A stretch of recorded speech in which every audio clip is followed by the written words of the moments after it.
Assalamualaikum warahmatullahi wabarakatuh kepada semua follower Pa and Ma. Okay, untuk video kali ini, saya akan ajarkan beberapa teknik penting untuk kita mengajar skill asas kemahiran untuk kanak-kanak bercakap dan berkomunikasi dengan baik. Okay, dalam video ini saya akan berikan 5 kemahiran dan bagaimana untuk kita mengajar setiap kemahiran. Untuk kemahiran yang pertama, kemahiran asas untuk kanak-kanak bercakap dan berkomunikasi yang baik, anak-anak mestilah mempunyai eye contact yang bagus. Eye contact tu ataupun nama lain kita panggil sebagai kontak mata, hubungan mata. Adakah kanak-kanak boleh melihat ke arah mata kita semasa berkomunikasi ataupun semasa nak meminta sesuatu, adakah kanak-kanak melihat ke arah mata kita? Jadi asas komunikasi adalah kanak-kanak melihat ke mata orang yang dia nak berkomunikasi. Itu merupakan skill penting yang perlu anak-anak ada sebelum mereka berusia 1 tahun. Jadi, jika kanak-kanak masih lagi lemah dalam skill eye contact ini, apa yang anda boleh buat? Jadi saya akan tunjukkan beberapa cara yang anda boleh lakukan untuk memperbaiki ataupun supaya anak ini boleh belajar membuat eye contact dengan lebih baik. So untuk yang pertama adalah 3 perkara yang anda kena tengok. 3 perkara yang anda perlu buat untuk memastikan anak boleh mendapat eye contact yang baik. Yang pertama adalah posisi. Posisi kita bersama anak tu. Jadi pastikan setiap kali anda lakukan aktiviti ataupun bermain bersama anak, anda nak main sama-sama, nak buat aktiviti puzzle ke ataupun nak bercakap dengan anak, nak memberi barang pada anak dalam aktiviti harian, nak meminta sesuatu daripada anak contohnya. So dalam sebarang suasana komunikasi antara anda dan anak anda, pastikan posisi anda adalah selari. Selari tu maksudnya anda dan anak tu berada pada level eye contact yang sama, eye level dipanggil. Level mata yang sama. Jadi kalau anak tu rendah, kita kena rendahkan badan kita ke eye level anak tu tadi. Contoh kalau macam saya duduk sekarang ni, berada pada level macam ni, dan kalau anak duduk kat sebelah rendah, make sure sama ada kita turun duduk atas lantai ataupun saya kena tunduk rendahkan badan supaya posisi saya dan anak ni tadi yang kat sebelah ni berada pada eye level yang sama. Jadi lebih mudah untuk anak melakukan eye contact tadi tu.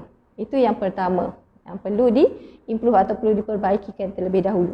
Jadi seterusnya yang kedua, bila kita nak improve eye contact anak, ada kalanya kanak-kanak ni dia macam tak tahu fungsi kalau dia buat eye contact tu apa dia akan dapat. Jadi untuk first time kita nak ajar, untuk pertama kali kita nak ajar pada anak ni, make sure sebenarnya kita boleh sediakan mungkin mainan-mainan yang dia suka, yang dia memang minat. Contohnya yang saya ada sekarang ni mungkin macam puzzle ni yang kita boleh masukkan macam ni. Jadi kalau anak minat puzzle boleh guna puzzle. Kalau anak minat macam Lego boleh guna Lego. Kalau anak minat bubble boleh guna bubble.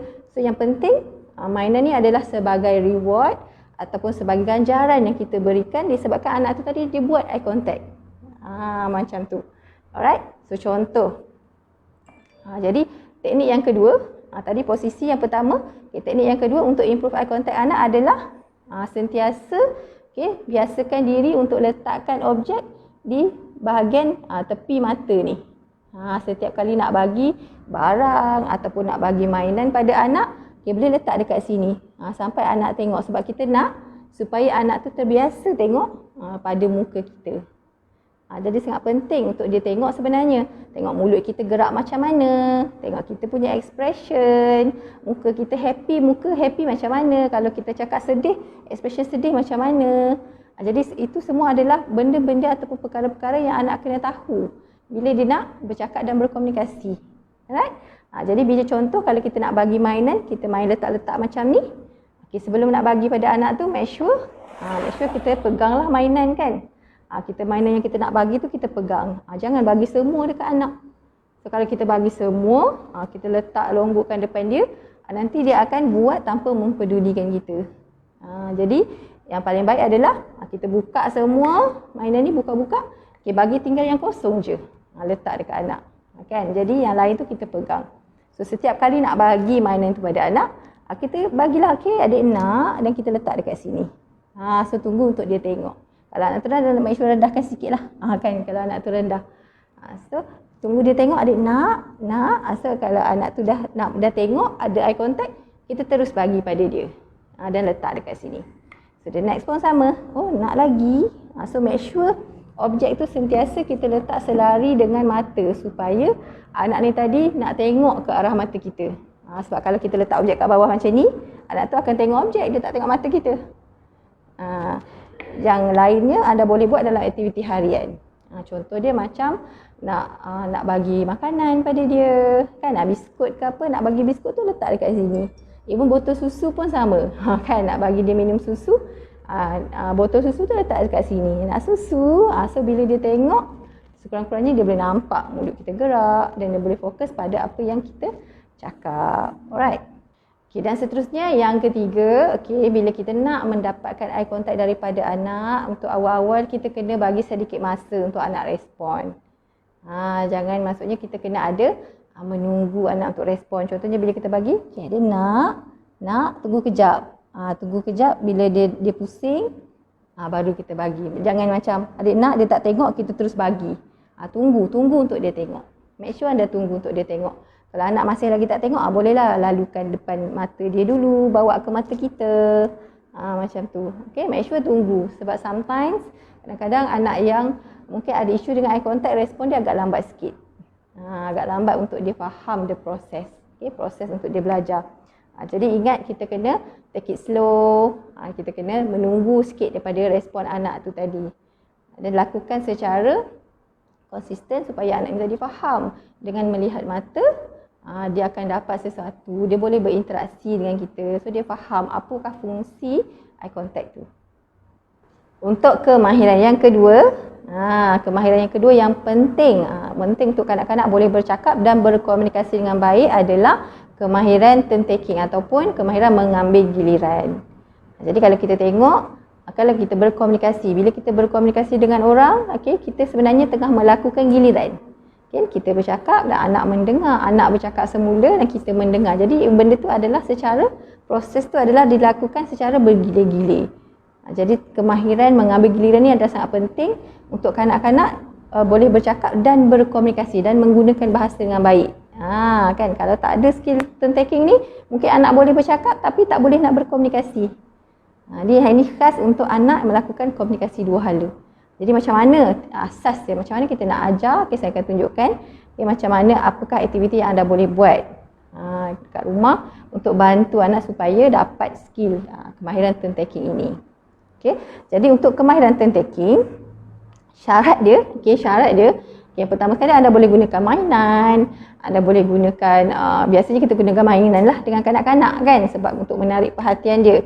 Jadi boleh gunakan macam tadilah puzzle, Lego, boleh guna bola, boleh guna juga macam kalau kita nak buat aktiviti colouring ke, kan colouring ataupun nak main air ke, tak kisah. Aktiviti tu boleh jadi apa-apa aktiviti, tapi ingat untuk kita lakukan secara bergila-gila dengan anak. Contoh saya ada mainan yang samalah macam tadi. Contoh kalau kata kita ada mainan ni, bayangkanlah ini mungkin Lego, mungkin puzzle, kan. So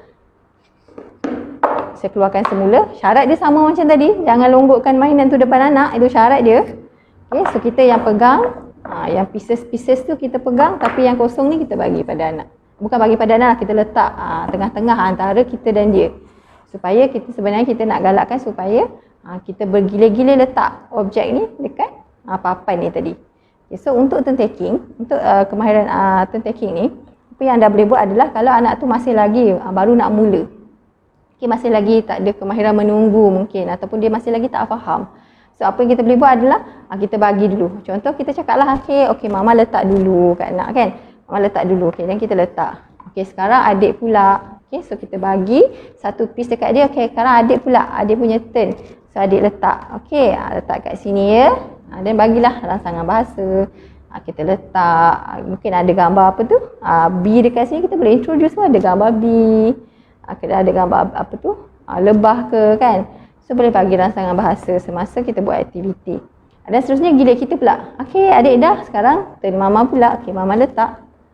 Okey, sekarang ada pula soal dia datang. So sebenarnya turn taking ni kita nak ajar supaya anak ni tadi boleh tunggu dan boleh lihat apa yang kita buat, lepas tu dia pula yang respon.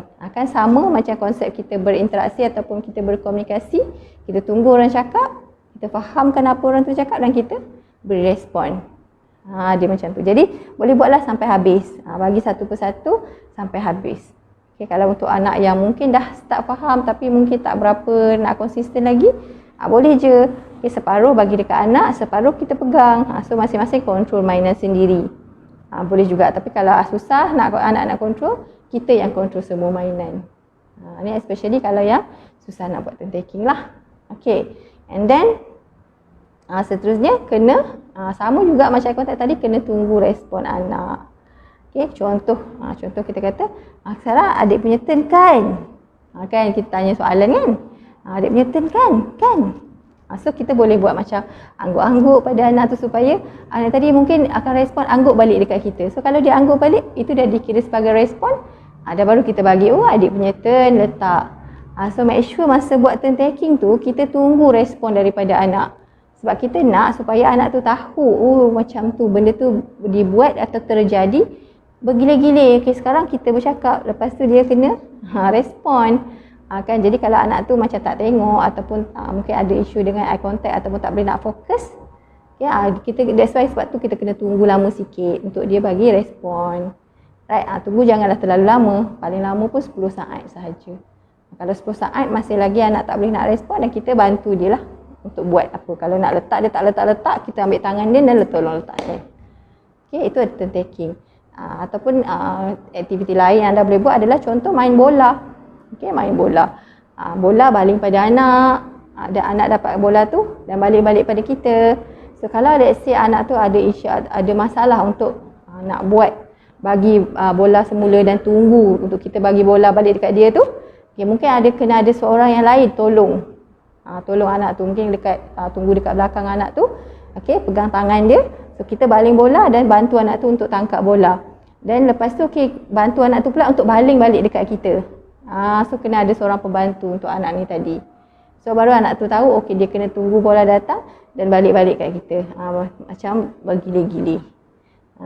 So itu cara yang paling mudah ataupun apa yang anda boleh buat dekat rumah untuk bantu anak dapat skill turn taking tadi. Okay, so itu untuk kemahiran yang kedua. Okay, untuk kemahiran yang ketiga, kemahiran asas yang ketiga untuk kanak-kanak boleh bercakap adalah kemahiran meniru. Ataupun bahasa lain orang panggil ajuk. Dia tiru apa yang kita buat, tiru apa yang kita cakap, ataupun mengajuk. Mengajuk kan bahasa yang ada selalu digunakan. Jadi mengajuk ataupun meniru ni pun merupakan kemahiran yang sangat-sangat penting. Kalau tak ada kemahiran ni pun akan membuatkan anak susah nak bercakap. Kan? Jadi macam mana kita nak improve ataupun kita nak bantu anak supaya dia boleh belajar skill ataupun kemahiran meniru ini. Okay, so kemahiran meniru ni dia ada 3 level. Ada 3 peringkat. So peringkat yang pertama adalah tiru aksi. Dia tiru aksi. Tiru aksi ni simple. Yang ini biasanya bawah setahun dah sepatutnya dapat. Kan, tiru aksi. So basic dia tiru aksi. So tiru aksi tu contoh macam kalau kita main kita tepuk tangan. So boleh tak dia tiru kita tepuk tangan? Let's say kalau anak tu masih lagi tak pandai nak tiru aksi, kita boleh ajar dia. Masa tengah-tengah main letak, yeay, tepuk tangan. Contohnya tadi mainan tadi, kan kita letak, letak, yeay. So anak tu tak tepuk. So kita kena ambil tangan dia dan tolong tepukkan. Sebab kita nak bagi tahu dia kena tiru. Macam tu. Kalau ada orang lain yang mungkin boleh tolong, duduk kat belakang dia bantu, lagi bagus. Okay. So itu meniru aksi. Ataupun kita bangun dan kita lompat dan dia tiru kita lompat. Dia sebarang pergerakan kita ajar anak tu untuk tiru. Flying kiss ke, kan, asalkan dia tiru ataupun aksi-aksi yang kita buat. Itu yang pertama. So kena ajar. Let's say kalau anak ada masalah dengan tiru aksi, tak boleh nak tiru ataupun dia memang tak buat, tak tiru kita buat aksi tu, kena ajar. Sebab asas dia aksi dulu. Kalau aksi tak dapat, yang bercakap nanti lagi susah. Yang bercakap tu sebab dia perlu menggerakkan benda-benda ataupun otot-otot yang lagi kecil dekat mulut ni. Kalau otot yang besar pun dia tak boleh nak tiru, pergerakan yang besar yang jelas pun tak boleh nak tiru, yang kecil lagi susah. So make sure meniru aksi tadi anak dah dapat. Bolehlah pasang lagu, menari sama-sama. Asal kalau anak tak boleh buat, pegang dan tolong buatkan. Buatkan untuk anak. Tunjukkan macam mana nak tiru, macam mana nak buat. Okey.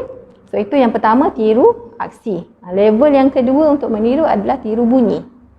Okey, tiru bunyi. So tiru bunyi, anda boleh gunakan macam-macam bunyi. Kalau bunyi-bunyi yang biasa macam contoh wow, kan kalau kita main wow, macam kita keluarkan mainan wow, itu bunyi. Ataupun kalau macam busuk busuk itu bunyi. Ataupun kalau kita main kapal terbang terbang ataupun kalau kita main kereta jalan ataupun bunyi-bunyi lain, contoh bunyi haiwan. Kan? Haiwan. Itu bunyi. Sebab bunyi dia lebih mudah daripada perkataan. Let's say kalau tiru bunyi pun anak susah nak buat, perkataan lagi susah. So let's say kalau anak yang masih lagi tak boleh nak tiru ataupun ajuk bunyi, ajar ajuk bunyi dulu. Tapi make sure yang asli tadi dah dapat. Okay, lepas tu the next step is ajuk bunyi. Okay, tiru bunyi. So, ataupun bunyi kenderaan. Kan macam ni. Cucu. Kan any kenderaan lah. Brum-brum. So sebarang bunyi. Sebab dia berulang-ulang dan dia mudah. Satu lagi dia berintonasi. Dia menarik untuk kanak-kanak. So macam mana? Okay, itu yang ke level kedua. So level ketiga adalah tiru perkataan. Barulah kita boleh ajar anak untuk tiru sebut perkataan pula.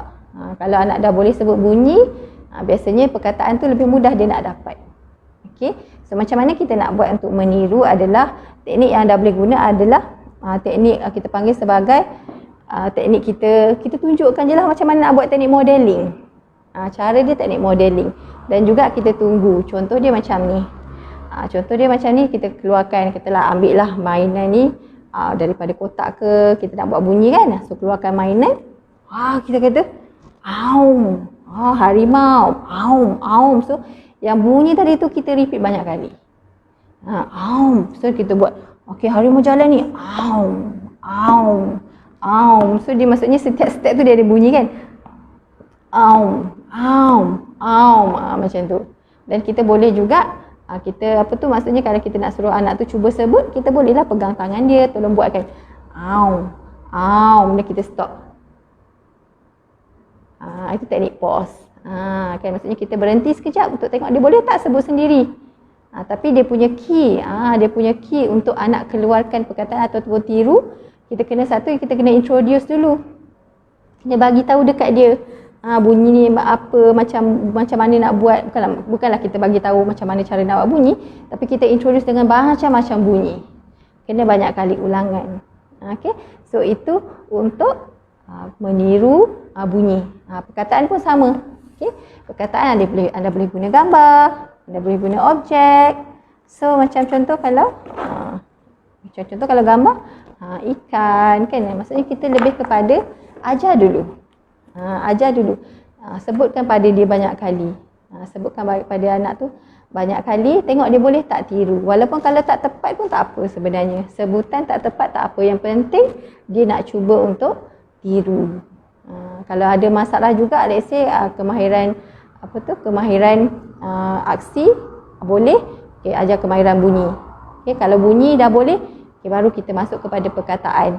Tapi let's say anak ni tadi aksi pun tak boleh nak tiru, kalau kita ajar perkataan memang dia tak akan dapat. So kita kena patah balik, ajar untuk tiru aksi. Okay. So itu adalah untuk kemahiran yang ketiga, kemahiran meniru. So untuk teknik ataupun kemahiran yang keempat. Okay, kemahiran keempat ni, yang ni memang sangat-sangat penting. Yang ini kalau tak cukup, memang anak takkan bercakap secara spontan. Okey, iaitu kemahiran kefahaman. Faham. Macam mana kita nak improve anak supaya dia faham. Okey, faham bukan faham sikit-sikit tau. Dia kena faham banyak perkataan dia kena faham untuk membolehkan dia bercakap secara spontan. Okey, kalau anak boleh tiru saja tapi tak ada kefahaman pun, dia tak akan jadi spontan. Dia nak spontan kena ada kefahaman. Jadi untuk kefahaman, dia ada banyak teknik untuk kita ajar kefahaman. Tapi asas untuk mengajar kefahaman adalah yang pertama sekali kita kena bagi tahu ataupun kita kena introduce. Just bagi tahu. Bagi tahu. Contoh, kita main train dengan dia ataupun kita main any activity lah. sebarang aktiviti. Okey, ini teknik anda boleh guna untuk bagi tahu, iaitu teknik kita memberi komen. Kita memberi komen kepada contoh pada apa yang anak tu sedang buat. Contoh kalau anak tengah tolak train ni kan, tengah tolak. Kita boleh buat bunyi cucu. Train jalan. Kita boleh nampak train tengah jalan, kita cakaplah train jalan. Ataupun tolak, kita tolak dia, tolak. Dan tunjukkan aksi tu. Itu syarat untuk ajar kefahaman. Kita menyebut perkataan ataupun kita memberitahu perkataan yang sedang berlangsung tu, yang sedang berlaku, sedang kita tengah buat ataupun anak tengah buat tu. Contoh kalau kita tolak, make sure kita tolak tu kita exaggerate, kita tunjukkan. Tolak macam ni. Okey, tolak. Tolak, kita tolak. Okey, macam tu. Dan pastikan masa kita nak bagi tahu anak tu tadi, kita kena gunakan ayat yang ringkas yang sesuai dengan level anak. Biasa kalau anak belum bercakap, gunakan ayat pendek-pendek. Patah, paling panjang pun 3. Okay, kalau anak tu mungkin dah start bercakap, mungkin kita panjangkan sikit. Jadi maksudnya kita punya level bahasa bercakap dengan anak tu kena lebih sikit je daripada level bahasa anak tu tadi. Supaya dia boleh senang pick up, boleh senang dapat apa yang kita cakapkan tadi tu. Kalau kita cakap terlalu panjang, mungkin dia tak boleh faham ataupun tak boleh nak dapat satu-satu setiap perkataan yang kita sebutkan. Jadi itu untuk ajar kefahaman. Salah satu teknik kita boleh guna adalah kita komen. Komen bukan hanya sekadar komen apa yang anak tu buat, tapi kita boleh juga komen kalau let's say apa yang anak tu rasa. Kan, apa yang anak tu rasa. Mungkin kalau dia tengah sedih, dia nangis, kita boleh cakap, alah dia sedih, nangis. Kita komen tentang perasaan dia. Itu adalah vocab. Okay? Kita ajar dia faham perkataan. Jadi kefahaman ni pun ada banyak. Faham perkataan, faham ayat, faham soalan. Jadi asas untuk ajar kefahaman adalah kefahaman kepada perkataan dulu. Itu asas. Kalau kefahaman pada perkataan pun tak ada, arahan dia tak akan boleh buat. Soalan tak akan boleh jawab. Jadi pertama sekali kena ajar untuk faham perkataan. Jadi perkataan tu terdiri daripada nama-nama objek, nama-nama perbuatan, nama-nama sifat. Contohnya, lajunya. Kan laju. Macam tu. Make sure laju lah. Kalau pelan macam ni, jangan cakap laju, cakap pelan. Kena match kan. Apa yang kita sebut tu match kan pada apa yang tengah berlaku. Kalau let's say kita nak ajar anak tentang perkataan yang kata sifat lain, mungkin masa rutin kita boleh ajar juga. Ajar kefahaman di mana-mana saja pun boleh. Boleh guna objek, boleh guna rutin.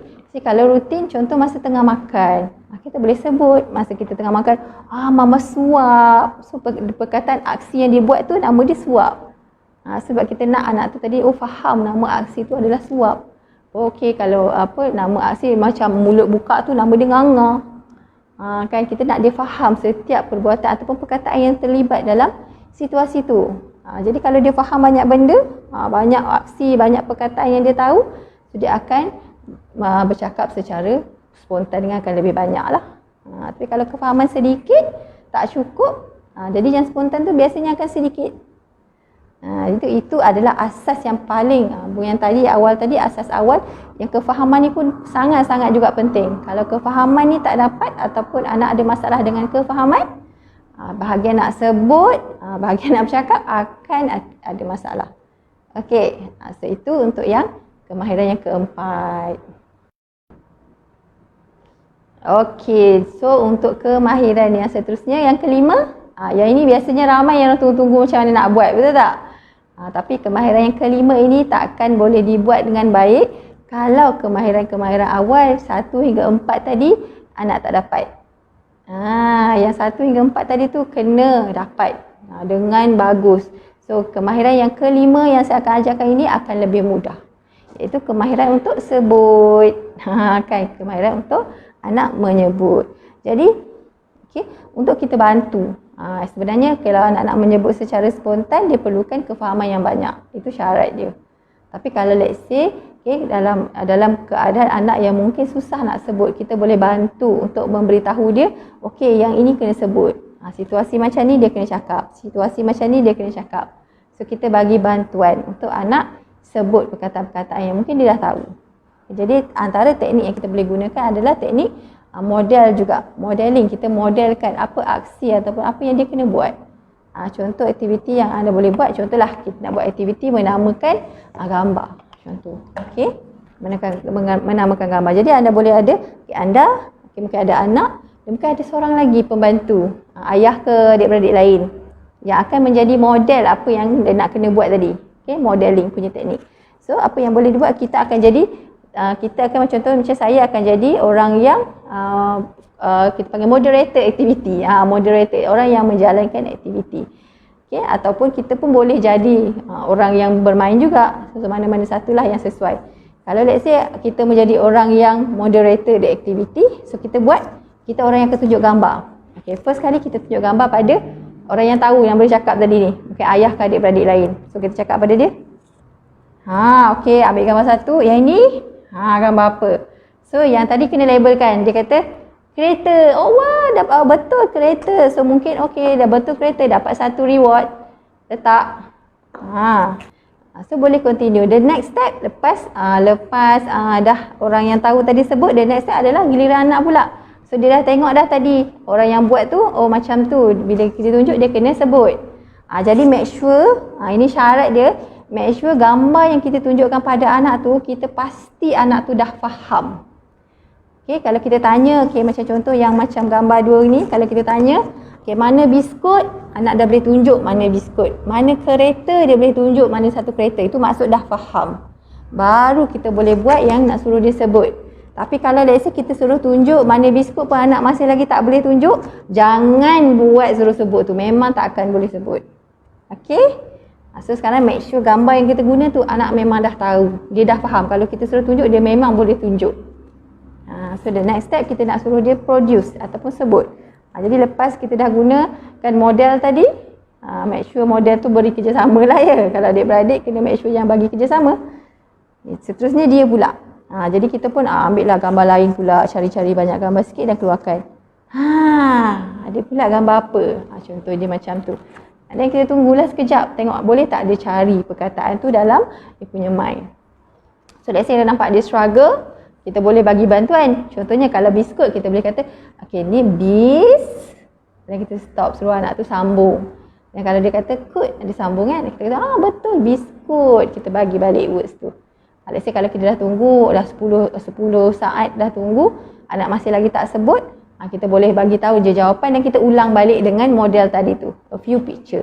Mungkin ada gambar yang dia boleh sebut, mungkin ada gambar yang tak boleh sebut. Dia macam tu. Okay, mungkin pakai beberapa gambar lah yang dia dah faham. So itu salah satu cara untuk kita bantu supaya anak untuk sebut. Yang kita panggil sebagai teknik modeling. Tapi jangan lupa untuk tunggu respon anak. Jangan cepat sangat bagi bantuan. Bantuan yang pertama kita sebut separuh, dan anak tu sambung. Itu yang boleh lakukan. Ataupun kalau anak dah tak ada, tak sebut langsung, kita kena bagi jawapan pada anak dan continue the activity. Continue balik aktiviti tadi. So dia akan tengok modeling tu berkali-kali. Nanti next time mungkin pada aktiviti yang lain nak guna objek ke, boleh juga buat benda yang sama.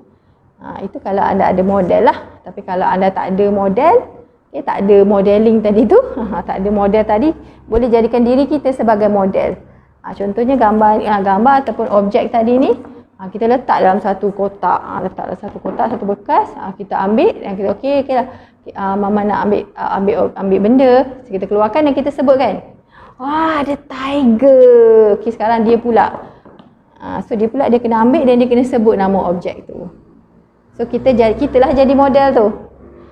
Itu adalah satu teknik, kita panggil sebagai teknik modeling untuk bantu anak untuk sebut dengan baik.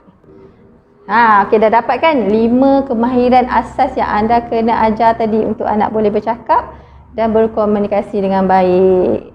Jadi sebenarnya ada banyak lagi skill lain, tapi ini adalah yang paling asas yang anda kena bantu anak supaya anak tadi bukan sahaja boleh bersebut dengan baik, tapi boleh juga bersembang dan berkomunikasi, boleh menyampaikan mesej dengan baik kepada orang lain juga. Okay, jadi semoga Pak dan Ma semua mendapat manfaat daripada video video ini dan semoga anda boleh mempraktikkan ilmu-ilmu yang anda pelajari dari sini. Terima kasih kepada anda semua.